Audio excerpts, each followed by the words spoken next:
குளிக்க போகும்போது, ஆற்றுல குளிக்க போகும்போது ஆழம் தெரியாமல் அடிச்சுட்டு போகிறது மட்டும் இல்லைங்க, தண்ணி போட்டாலும் அளவில்லாமல் போய் மாட்டிக்குவாங்க. அந்த மாதிரி ஒரு சூழ்நிலை இந்த மேச லக்னக்காரங்களுக்கு உண்டு, மேச ராசிக்காரங்களுக்கு உண்டுங்க. அது மட்டும் இல்லைங்க, இந்த விபத்து கண்டம் சர்ஜரி இல்லாத மேச ராசி மேச லக்னமே இல்லைங்க.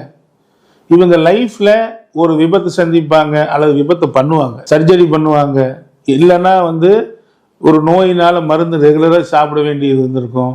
இப்படி ஏதோ ஒன்று அவமானத்தை, அதாவது போலீஸ் ஸ்டேஷன், வக்கீல், வழக்கு, இப்படி ஒன்று விபத்து கண்ட சர்ஜரி, இல்லைன்னா போலீஸ் ஸ்டேஷன், வக்கீல், வழக்கு, வம்பு, இது இல்லாத மேச ராசி மேச லக்கணம் கிடையவே கிடையாதுங்க. அப்படி ஒரு வாய்ப்புங்க. அதே மாதிரி விரயம்ங்க, 12ஆம் பாவம் விரயம்ங்க. அது மீன வீடாக இருக்கிறதுனால 2 விரயம் பண்ணுவாங்க. ஒரு சொத்தை விற்று தான் இன்னொரு சொத்து வாங்க வேண்டிய நிலைமை வருங்க. ஏதாவது ஒரு திருமணத்துக்காக ஒரு சொத்தை விற்பாங்க. மொத்தத்துக்கு இவங்க லைஃப்ல விரயம் நடந்தாலும் 2